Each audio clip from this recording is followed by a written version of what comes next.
नमस्कार, आप देख रहे हैं 5 का प्राइम टाइम। मैं हूं आपके साथ शिल्पा तोमर। झारखंड से लेकर उत्तर प्रदेश तक विधानसभा में नमाज अदा करने के लिए अलग कमरे पर सियासत जारी है।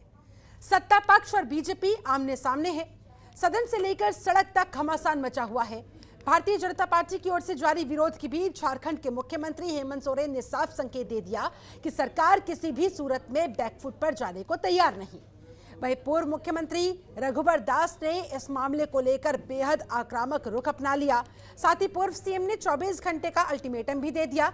जहां सोमवार को बीजेपी विधायकों ने भजन कीर्तन किया था, तो मंगलवार को हनुमान चालीसा का पाठ किया गया। बीजेपी विधायक दल के नेता और पूर्व मुख्यमंत्री बाबूलाल मरांडी ने कहा, विधानसभा को संकट से मुक्ति दिलाने के लिए हनुमान चालीसा का पाठ किया गया। झारखंड से उठी नमाज कक्ष का तूफान अब उत्तर प्रदेश में दाखिल हो चुका है। यूपी में भी विधानसभा में नमाज के लिए कमरे की मांग कर दी गई। कानपुर से सपा विधायक इरफान सोलंकी ने पत्र लिखकर मांग की और उन्होंने बताया कि नमाज के वक्त सत्र को छोड़कर मस्जिद जाना पड़ता है, इसीलिए इबादत भी जरूरी है, विधानसभा सत्र भी जरूरी है। तो कमरे की डिमांड उनकी तरफ से सामने रखी गई। उनकी इस मांग को लेकर मंत्री ब्रिजेश पाठक ने इसे चुनावी स्टंट करार दिया। यूपी के अलावा बिहार में भी इस मसले पर चर्चा जोरों शोरों से चल रही है, लगातार जारी है। बीजेपी विधायक हरिभूषण ठाकुर ने मांग की है कि बिहार विधानसभा में हनुमान चालीसा का पाठ करने के लिए अलग कमरा बनाया जाए, साथ ही मंगलवार की छुट्टी घोषित कर दी जाए। अब बड़ा सवाल यह है, झारखंड का नमाज कक्ष क्या भारी पड़ेगा विपक्ष? आज की चर्चा इसी मुद्दे पर।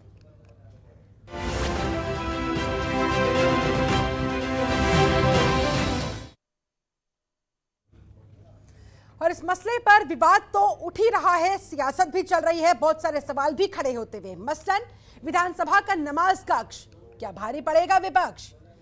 पक्ष विपक्ष की लड़ाई नमाज पूजा पर आखिर क्यों आई? जी हाँ, ये भी सवाल है। 2022 के चुनाव के मद्देनजर आई है, नमाज और पूजा पर आ गई है। ऐसे में सवाल होता है, सरकार क्या नहीं बचा हुआ? नमाज पूजा के रास्ते सिर्फ सत्ता पानी है क्या, इसलिए अब नमाज और पूजा की याद आ रही है? आज इन्हीं तमाम सवालों के जवाब खोजने की हम करेंगे कोशिश। तो ये महत्वपूर्ण सवाल आपके सामने ग्राफिक्स के माध्यम से हम रख रहे हैं। ये देखिए, लोकतंत्र के मंदिर में यानी कि संविधान में विधानसभा सत्र के अंदर ये धर्म का शोर क्यों? आखिरकार इसकी मांग क्यों? ये सियासत क्यों? ये विवाद क्यों? नमाज और पूजा की बात कही जा रही है। अब जब विधानसभा चुनाव सर पर है, अब याद आ रही है। इसी वजह से यह सवाल खड़ा होता हुआ कि नमाज और पूजा के रास्ते क्या सिर्फ सत्ता के वास्ते? पक्ष विपक्ष की लड़ाई नमाज और पूजा पर क्यों आई? लोकतंत्र के मंदिर में धर्म का ये शोर आखिरकार क्यों मचा हुआ है? विधानसभा का नमाज कक्ष क्या विपक्ष पर पड़ेगा भारी? बता दें आपको, नमाज पर झारखंड विधानसभा से जो सियासी तूफान उठा, अब वो उत्तर प्रदेश में भी एंटर कर चुका है। यूपी के सपा विधायक इरफान सोलंकी ने डिमांड कर दी है कि भाई इबादत करने के लिए, नमाज करने के लिए हमें अलग से कमरा दिया जाए, क्योंकि विधानसभा सत्र भी जरूरी है और विधानसभा सत्र को छोड़कर जाने की नौबत आ जाती है जब उन्हें नमाज अदा करनी होती है। इस वजह से वहीं पर एक कमरे की मांग उन्होंने कर डाली, जिसके बाद ये पूरा मामला विवादों में घिरता हुआ। विधानसभा में नमाज के लिए अलग कमरा दिया जाना चाहिए। सपा विधायक इरफान सोलंकी की इस मांग के बाद जाहिर तौर पर अब इस मसले पर सियासत तेज होती हुई। इस मुद्दे पर बात करने के लिए, चर्चा करने के लिए हमारे साथ दो खास मेहमान इस समय जुड़े हुए हैं। मेहमानों का मैं तारुफ आपसे करवा देती हूँ। हमारे साथ बीजेपी प्रवक्ता ऋषभ तिवारी जुड़े हुए हैं, बहुत बहुत स्वागत करती हूँ सर आपका। इसके अलावा हमारे साथ सपा नेता शौकत अली भी मौजूद है, आपका भी बहुत स्वागत है। चर्चा की शुरुआत शौकत अली जी आप ही के साथ करना चाहूंगी। संविधान के मंदिर में धर्म का शोर आखिरकार क्यों? इसकी डिमांड आखिरकार क्यों? आपके विधायक इरफान सोलंकी की तरफ से नमाज के लिए अलग कमरे की डिमांड क्यों? इरफान सोलंकी साहब ने कहा, वो एकदम सही कहा कि नमाज के हमें 5 वक्त नमाज पढ़नी होती है और अगर एक कमरे की व्यवस्था करा दी जाए तो इसमें लगता कोई बुराई नहीं है। मैं इसलिए इस बात को कह रहा हूँ कि इससे पहले झारखंड में हो भी गया है और वहां भी कोई बुराई नहीं है। सरकार चाहे तो कर भी सकती है, ऐसा नहीं कि नहीं कर सकती है। सरकार अगर चाहे स्पीकर साहब तो कर सकते हैं, इसमें किसी को कोई आपत्ति नहीं दर्ज करानी चाहिए। इसलिए नहीं दर्ज करानी, अरे आप भी चाहें, आप भी अपने कमरे में मंदिर बना लीजिए, मांग कर लीजिए। सभी लोग पूजा अर्चना करते हैं, सभी लोग नमाज पढ़ते, जो लोग नमाज पढ़ते हैं उनको नमाज की अनुमति मिल जाती है, और हर आदमी आस्था से जुड़ा हुआ है। उन्होंने अपनी बात रखी है, सही तरीके से अपनी बात रखी है। इसमें भारतीय जनता पार्टी के लोगों को बुरा मानने की जरूरत नहीं है। अब बेवजह भारतीय जनता पार्टी के लोग राजनीतिक इशू बना रहे हैं तो बनाते रहे। ऋषभ जी जवाब दीजिए। कह रहे हैं कि ऐसी तो कोई आपत्तिजनक बात कहीं नहीं कही, डिमांड कहीं नहीं गई, तो बेवजह आप लोग इसे इशू बना रहे हैं, इस पर सियासत करने की कोशिश कर रहे हैं। क्या जवाब है आपका? जी बिल्कुल। सबसे पहली बात तो विधानसभा, लोकसभा और राज्यसभा, ये तीनों एक लोकतंत्र का ऐसा मंदिर है जहाँ पे सारे धर्म का सम्मान किया जाता है। और जब इस मंदिर के परिसर में आप अंदर करते हैं, जब लोकतंत्र के इस परिसर में अंदर करते हैं, तो ना तो आप हिंदू होते हैं, ना तो आप मुस्लिम होते हैं, ना तो सिख होते हैं, ना तो ईसाई होते हैं। यहाँ पे केवल एक ही धर्म, एक ही जाति रहती है, वो इंसानियत और जनता की आवाज बनने वाली जाति रहती है। दुर्भाग्य ये है कि जिस तरह मैं झारखंड से आता हूँ और आज ही हमने एक प्रदर्शन भी किया है और कल विधानसभा का घेराव कर, दुर्भाग्य इस बात का है कि इस विधानसभा के अंदर एक जाति, एक विशेष धर्म को लुभाने के लिए जिस तरह का यहाँ के विधानसभा अध्यक्ष रविंद्रनाथ महतो ने एक फरमान जारी किया, वो बेहद दुर्भाग्य। मैं उनसे पूछना चाहता हूँ, आपने नमाज के लिए अदा एक कमरा आवंटित, किसी को कोई भी मुस्लिम धर्म से आपत्ति नहीं है। भारतीय जनता पार्टी तो सब धर्म का सम्मान करने वाली पार्टी है, लेकिन क्या आप इसी तरह एक कक्ष जो है मंदिर के लिए, कीर्तन के लिए देंगे, एक कक्ष बौद्ध धर्म के प्रेयर के लिए देंगे, एक कक्ष चर्च के लिए देंगे, एक कक्ष संथाल के जो आदिवासी समाज के मित्र आते हैं उनके लिए देंगे? बिल्कुल। अगर इस तरह का कक्ष आवंटित करते चले गए तो जनता की आवाज उठाने के बजाय वहां केवल धर्म की बात होनी शुरू होगी, और जिसलिए जनप्रतिनिधि चुनकर आते हैं वो कहीं ना कहीं पीछे रहेगा। तो किसने धर्म की राजनीति शुरू की? वाजिब सवाल है, जवाब दीजिए शौकत अली जी। आज आपने डिमांड की है, जनता देख रही है, कल दूसरे धर्म की लोग डिमांड करेंगे, अलग अलग धर्म के लोग अगर अलग अलग कमरे की डिमांड करेंगे तो वहां पर जनता के मुद्दे कब उठाए जाएंगे? जनता के मसलों पर चर्चा कब हो पाएगी? संविधान का मंदिर है वो। शिल्पा जी, मैं अपने भाई तिवारी जी की पूरी बात नहीं सुन पाया क्योंकि उनकी वॉइस हम तक नहीं आ पा रही थी, तो उनकी बात मैं नहीं सुन पाया। देखिए, ये लोग जब इस तरह की बात करते हैं कि जनता की आवाज उठाने का मंदिर है, वहां आस्था की बात नहीं होनी चाहिए, तो कहते हैं थोड़ा अपने गिरबान में झांक कर देख लीजिएगा। इनके भारतीय जनता पार्टी के एक विधायक हैं, हरीशलभ ठाकुर जी, बिहार के, उन्होंने भी मांग की है। उनकी खुद की सरकार है भारतीय जनता पार्टी की बिहार में, वहां मांग करे तो अच्छा, और यहाँ मांग हो जाए तो आस्था का मंदिर। अरे महाराज, ये दोहरा चरित्र कहाँ से ले आते हैं आप लोग? ये दो चेहरे कहाँ से एकदम से लगा देते हैं? वहां मांग करो तो अच्छी बात है, और अगर कोई उत्तर प्रदेश में मांग कर ले तो गलत बात है। मतलब आपके विधायक मांग करे, और विडंबना देखिए शिल्पा जी, सबसे बड़ी विडंबना देखिए, मांग किससे कर रहे हैं? खुद की सरकार है, खुद के विधायक हैं, उसके बाद भी मांग पता नहीं किससे कर रहे हैं। अरे आपकी सरकार है, आप बना दीजिए, कौन आपको रोक रहा, कौन आपको मना कर रहा है? सियासत जवाब देना चाह रहे हैं, टू द पॉइंट जवाब लेते हैं, उसके बाद चर्चा को आगे बढ़ाते हैं। ऋषभ जी बोलिए। जरा इनसे पूछिए कि उन्होंने क्या मांग की और किस लहजे में मांग की और कब की। जब झारखंड के विधानसभा के अंदर नमाज के लिए आवंटित किया गया, तब भारतीय जनता पार्टी ने पूरे तौर से इसका विरोध करते हुए कहा कि जब आप एक धर्म को लुभाएंगे तो हम हर जगह मंदिर की बात करेंगे, हम हर जगह बौद्ध धर्म की प्रार्थना की बात करेंगे, हम हर जगह चर्च की बात करेंगे, हम हर जगह गुरु गोविंद जी के लिए एक गुरुद्वारे की बात करेंगे, क्योंकि हमारे लिए एक धर्म मायने नहीं रखता, हमारे लिए हर वो धर्म मायने रखता है जो इस देश के जनता से जुड़ा हुआ है। लेकिन दुर्भाग्य यह है, इनकी तुष्टीकरण की राजनीति, इनके एक धर्म को लुभाने की राजनीति आज सर्वप्रिय है, जनता के मुद्दे कहीं पीछे। शौकत अली जी, सवाल यहाँ पर यही खड़ा होता है कि अगर आपको अपने धर्म के हिसाब से रिचुअल्स फॉलो करने हैं, अगर आपको नमाज अदा करनी है तो कोई मना नहीं कर रहा, उसके लिए धार्मिक स्थल बने हुए ना, उसके लिए मस्जिदें अवेलेबल है ना, वहां जाइए, नमाज अदा कीजिए। इस तरह की डिमांड रखते हुए आखिरकार सियासत करने की कोशिश क्यों? बिल्कुल बिल्कुल, मैं शिल्पा जी, मैं जवाब देना चाहूंगा। मेरे मित्र को जानकारी नहीं, यदि आप ये तर्क देंगे कि ये बाहर चले जाएं, सियासत करें, वहां जाके नमाज पढ़ लें, तो महाराज अपने विधायकों को भी समझाइए वो मंदिर की मांग ना करें।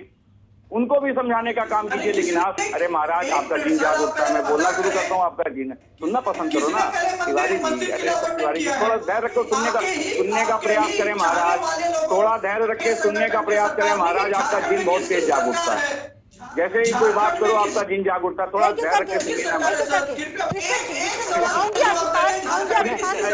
अपनी बात पूरी करने दीजिए। शिल्पा जी, जिनकी सियासत की कूद डालो और राज करो की हो, वो आज धर्म का पाठ पढ़ाने लगे। मैं इनसे पूछना चाहता हूँ, जब आप विधायक ने कहा कि हम मंदिर की मांग करते, हमें भी मंदिर के लिए जगह दी, एक कमरा दिया जाए, तब आप कहाँ थे महाराज? और समझाते अपने विधायक को कि आपने ये गलत मांग की है। हम लोग भी समझाने का काम कर रहे थे कि नहीं चलो ठीक है, आपके विधायक मांग करे तो बहुत अच्छी बात है, बहुत अच्छा हम मैसेज दे रहे हैं उत्तर प्रदेश की जनता को। अगर हम कहते वही बात सुन लीजिए, अभी हम लोग बात कर रहे हैं, हम तो मांग कर, एक बात बताइए, तमाम जगहों पे मंदिर बने हुए हैं, किसी ने कोई आज तक आपत्ति दर्ज कराई है क्या? किसी मुसलमान ने कहा कि नहीं बने? तमाम उत्तर प्रदेश के सरकारी संस्थानों में मंदिर बने हुए, क्या किसी मुसलमान ने कहा कि नहीं होने चाहिए मंदिर? किसी मुसलमान ने नहीं कहा होगा उत्तर प्रदेश के जितने भी मुसलमान विधायक।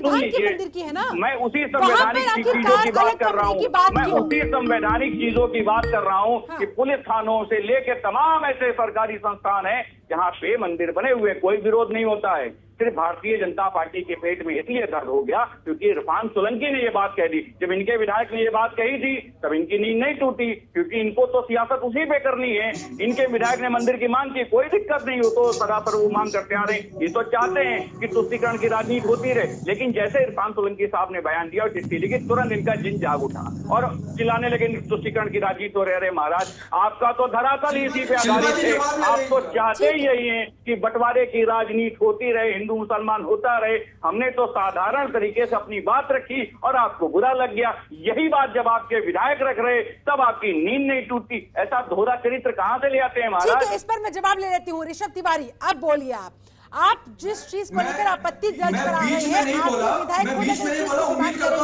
तो फिर जाहिर तौर पर विपक्ष को आप पर निशाना साधने का मौका मिल जाएगा। हाँ सच सुन लेंगे, बोलिए। ये बिल्कुल सबसे पहली बात, भाजपा के विधायक ने कब डिमांड किया? वो तब डिमांड किया जब झारखंड में ऐसा तुगलकी फरमान जारी किया गया कि एक कमरे में नमाज अदा के लिए उसे आवंटित किया जाता है। तो जब एक कमरा में नमाज आवंटित होगा तो दूसरे कमरे में बजरंग बली की आरती क्यों नहीं होगी? तीसरे कमरे में बौद्ध धर्म का प्रेयर क्यों नहीं होगा? चौथे धर्म में चर्च की कैंडल क्यों नहीं जलेंगे? पांचवें कमरे में संथाली प्रेयर क्यों नहीं होगा? क्या यही करने के लिए विधानसभा और लोकसभा बना है? किसने शुरू किया धर्म की राजनीति? कौन लेकर आया देश को तुष्टीकरण की राजनीति के डिबेट पे? अगर आज झारखंड की सरकार इस तरह का आवंटित नहीं करती तो ना फिर इरफान सोलंकी ये मांग करते आपका चेहरा देखना चाहता है। यदि झारखंड में हुआ था तो आप मांग करते, मंदिर की मांग न करते, आप कहते तो उसे रद्द कर दिया जाए। लेकिन आपके भारतीय जनता पार्टी के विधायकों ने तो मंदिर की मांग करना शुरू कर दी। यही दोहरा चरित्र है। इसी तरह ये लोग जो है तुष्टीकरण की राजनीति करना चाहते हैं। कुछ नहीं दिया, केवल मुस्लिमों को वोट बैंक बनाकर उन्हें इस्तेमाल करने का काम किया है। और आज आप बात करते हैं कि आप मुस्लिमों के हित की बात करते हैं। किसने शुरू की धर्म के नाम पर राजनीति? आज आप मुझे स्पष्ट तौर पे बोले, क्या समाजवादी पार्टी के राष्ट्रीय अध्यक्ष अखिलेश यादव जी कहेंगे इस तौर पे कि अगर मस्जिद नमाज के लिए अदा जरूरी है, हमें मंदिर भी बना के दीजिए, हमें चर्च भी बना दीजिए? कहेंगे? वो कभी नहीं कर सकते। जी मुझे आवाज नहीं आ पा रही, इनकी वॉइस साफ नहीं आ रही मेरे पास, मैं सुन नहीं पाया, एक बार दोहरा दीजिए। सच्चाई सुनाई नहीं देगी क्योंकि आपके पार्टी के अंदर लोकतंत्र है। की मांग अखिलेश यादव की तरफ से भी की जाएगी कि अगर नमाज के लिए कमरा बनना चाहिए तो फिर एक वहां पर पूजा पाठ के लिए भी कमरा अलग से होना चाहिए, दूसरे धर्मों के लिए भी कमरे अलग से होने चाहिए। बिल्कुल समाजवादी पार्टी इस बात की मांग करती है कि एक कमरा मंदिर के लिए अलॉट कर दिया जाए। ये भले न कहें, ये इसलिए नहीं कह पाएंगे इनको तुष्टीकरण करना है। देखिए मैंने कहा ना अभी, इनकी जबान तब तक नहीं खुली जब तक इनके विधायक इस बात की मांग कर रहे थे। हम कहते हैं कि अगर सुन लीजिए, अगर कोई व्यक्ति गलती करता है, अगर सुन लीजिए मेरी बात को सुनने का प्रयास कीजिए महाराज, आपका जीन जो है इतना धर्म पे जा सकता है कि आप अंदाजा नहीं लगा सकते। आप ये कहना चाह रहे हैं ऋषभ तिवारी, सुनिए, शौकत अली का ये कहना है कि अगर ठीक है मान लो एक शख्स ने गलती की तो क्या दूसरा शख्स भी गलती करके इस तरह से जस्टिफाई करने की कोशिश करेगा? आप लोगों को उस फैसले का अपोज करना चाहिए था, ना कि अलग से मंदिर के लिए डिमांड करनी चाहिए थी। यही कहना चाह रहे हैं शौकत जी? देखिए, मैंने कहा कि जब झारखंड में हुआ तो भारतीय जनता पार्टी का शिल्पा जी, आप इनसे एक बात स्पष्ट करें, जो है इनको मेरी आवाज नहीं आ रही है, ये लोग सुनना नहीं चाहते। शिल्पा जी एक बड़ी आवाज आ रही है, कि हमारे विधायक ने मंदिर की मुझे आवाज प्रॉपर जा रही है, लेकिन अगर आप एक ही समय पर एक साथ बोलना शुरू करेंगे तो जाहिर तौर पर आप दोनों के शब्द ओवरलैप करेंगे, किसी को समझ नहीं आएगा। जैसे उनके ही पार्टी के मंच पे बेटे बाप से लड़ जाते हैं, वैसे टीवी डिबेट में करना चाहते हैं। संस्कार पार्टी में तब तो टीवी में भी संस्कार। आप मेरे सवाल का जवाब दीजिए ना ऋषभ तिवारी, अगर आपको लग रहा था कि ये गलत मांग उठाई गई है, ये जायज नहीं है, तो फिर मंदिर की डिमांड अलग से करने की बजाय आपको इस मांग का अपोज करना चाहिए था। यानी कि एक ने गलती की तो दूसरा भी गलती करके ये दिखाएगा।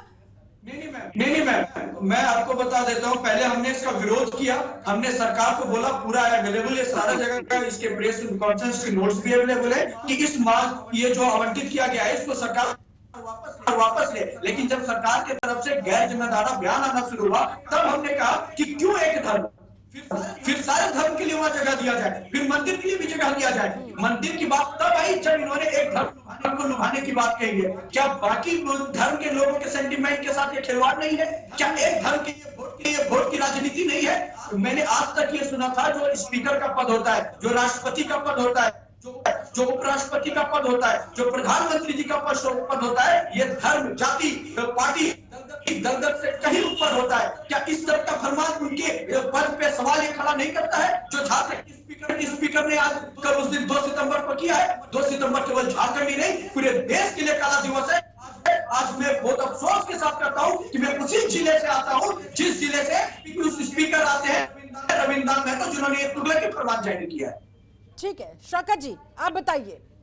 जो कल तक सदन में जाके जय श्री राम का नारा लगाते थे, आज वो हमें जो है धार्मिक ज्ञान दे रहे हैं। मैं तो कहता हूं समाजवादी पार्टी इस बात की मांग करती है कि एक कमरा मंदिर के लिए अलॉट होना चाहिए, ताकि तमाम सदस्यों को यदि पूजा करने में दिक्कत आ रही हो तो उस कमरे में जाके पूजा कर सकते हैं कोई बगैर दिक्कत के। अब मैं पूछना चाहता हूँ भारतीय जनता पार्टी के लोगों से, समाजवादी पार्टी सुन लीजिए, अपने कमरे में जाकर पूजा अर्चना करने लगेंगे, अपने रिचुअल्स को फॉलो करने लगेंगे, तो फिर सदन के अंदर चर्चा करेगा कौन सर? ये भी तो बताइए ना। सिर्फ बात यहाँ पर सियासत करने की नहीं है, बात यहाँ पर जनता से जुड़े मुद्दों की है। शिल्पा जी, समाजवादी पार्टी हमेशा जनता के मुद्दे को सदन में उठाती रहती है, इसमें कोई संदेह नहीं, लेकिन एक मांग उठी तो उस मांग पे मैं जवाब दे रहा हूं। मैं भारतीय जनता पार्टी के लोगों से पूछना चाहता हूं कि हम तो कहते हैं समाजवादी पार्टी इस बात को लेकर कह रहे कि एक कमरा मंदिर के लिए अलॉट होना चाहिए, लेकिन भारतीय जनता पार्टी में क्या इतनी नैतिकता है कि वो कहे कि चलिए ठीक है, एक कमरा मंदिर के लिए हो तो एक कमरा मस्जिद के लिए क्या हो सकता है ऐसा? और अगर आप चाहते हैं कि सब लोग सौहार्द से रहें, सब लोग अच्छे से रहें, तो भारतीय जनता पार्टी को इस बात का समर्थन करना चाहिए, ना कि ये कहना चाहिए कि वहां अगर ऐसा हुआ तो हम भी ऐसा करेंगे, हम भी ऐसा करने का काम करेंगे। अगर आप इस तरह का माहौल करेंगे तो मेहमान मेरे साथ बने रहे। आज चर्चा हो रही है जिस तरह से विधानसभा सत्र में एक अलग से कमरे की डिमांड करती गई है ताकि नमाज वहां पर पढ़ी जा सके। इसके बाद मामला लगातार गर्माता हुआ और ये डिमांड की गई है सपा विधायक इरफान सोलंकी की तरफ से। और झारखंड विधानसभा से ये जो मामले की शुरुआत हुई वो अब उत्तर प्रदेश में भी दाखिल हो चुकी है। इसी पर हम लगातार कर रहे हैं चर्चा। ऋषभ तिवारी बीजेपी नेता हमारे साथ लगातार मौजूद है, शौकत अली नेता सपा हमारे साथ लगातार मौजूद है। ऋषभ तिवारी जी, ब्रेक पर जाने से पहले जो सवाल शौकत जी ने उठाया था, क्या जवाब होगा आपके पास? और फिलहाल ये विवाद कैसे थमेगा, क्या लग रहा है, कहां जाकर ये मामला थमता नजर आ रहा है? देखिए सबसे पहले जो सपा के मेरे मित्र बैठे हैं, मुझे लगता है कि भारत के आंतरिक सांस्कृतिक जानकारी की उन्हें बहुत कमी है। उन्होंने वो कह रहे हैं कि हमने मस्जिद के लिए हमने नमाज के लिए आवंटित की मांग किया है, झारखंड सरकार ने नमाज और सपा के राष्ट्रीय अध्यक्ष मंदिर के लिए भी मांग करेंगे तो पहले कर दें, तब वो ये बात कहें। दूसरी बात, क्या मंदिर तक बात सीमित रह जाएगी? भारत में 36,000 देवी देवता हैं, अलग अलग धर्म के लोग न जाने कितने हैं, अलग अलग समुदाय से आते हैं। अगर एक एक इंसान अपने अपने धर्म की मांग करना शुरू कर देगा तो विधानसभा में क्या यही होगा? लोकसभा में क्या यही मंदिर, मस्जिद, चर्च, गुरुद्वारे बनने शुरू हो जाएंगे? क्या इस तरह का सरकार चलाना चाहते हैं आप? क्या ऐसी लोकतंत्र की परिभाषा पेश करना चाहते हैं आप? क्या देश को इस रूप से चलाएंगे आप? देश की जनता बखूबी देख रही है कि धर्म के नाम पे कौन गंदी राजनीति कर रहा है।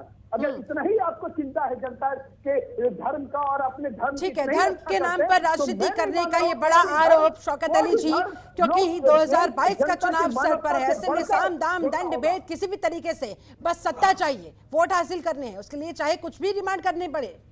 शौकत जी, जिनका एजेंडा ही सिर्फ धर्म रहा हो, जिनके घोषणा पत्र में भी भगवान श्री राम का नाम रहा हो, वो आज हमें ये बताने का काम कर रहे हैं कि हम धर्म की राजनीति नहीं करते। अरे महाराज, आप तो वो लोग हैं जो गोडसे को भगवान मानने का काम करते हैं, गांधी जी को नहीं मानते हैं। आप वो लोग हैं और आप कहते हैं कि हम संविधान को मानते हैं। जो व्यक्ति एक हत्यारे को मानता हो वो संविधान को कैसे मान सकता? ये तो खुद ही नहीं मालूम इनको कि गांधी जी का नारा क्या था। इनसे अगर पूछ लिया जाए कि गांधी जी अपने नारे में क्या बोलते थे तो इनको जानकारी नहीं है। और बंटवारे की सियासत तो मुझे लगता है धरती पे किसी राजनीतिक दल ने की तो भारतीय जनता पार्टी ने की। उससे ज्यादा बंटवारे की राजनीति आज तक किसी ने की नहीं होगी। भारतीय जनता पार्टी की जो भी राजनीति रही वो सिवाय बंटवारे के, इसके अलावा कुछ नहीं रही। आप भारतीय जनता पार्टी का चाहे मैनिफेस्टो की बात करें या उनके भाषण सुन लें, यहाँ तक सदन में भी जय श्री राम के नारे लगे हैं। अब आप बताइए, ऋषभ तिवारी जल्दी से फाइनल कमेंट आपका एक लाइन में जो सियासत भारतीय जनता पार्टी का एक ही नीति है, स्पर्शी स्वग्राही स्वव्यापी संगठन है, जिसके अंदर सारे धर्म का सम्मान है, सारे लोगों का सम्मान है। गांधी जी का नारा क्या था जरा बता दे भारतीय जनता पार्टी के लोग, क्योंकि उनकी सियासत गोडसे जी के आधार गोडसे जी के पदचिन्हों पे चलती होगी।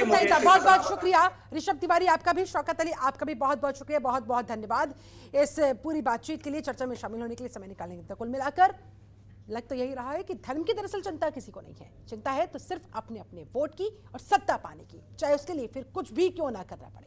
चलिए, मेरे साथ इस खास चर्चा में जुड़ने के लिए आप सभी का बहुत बहुत शुक्रिया। बने रहे जनतंत्र टीवी के साथ। नमस्कार। खबरों के निष्पक्ष विश्लेषण के लिए सब्सक्राइब करें Janatantra TV and press the bell icon. Never miss any update.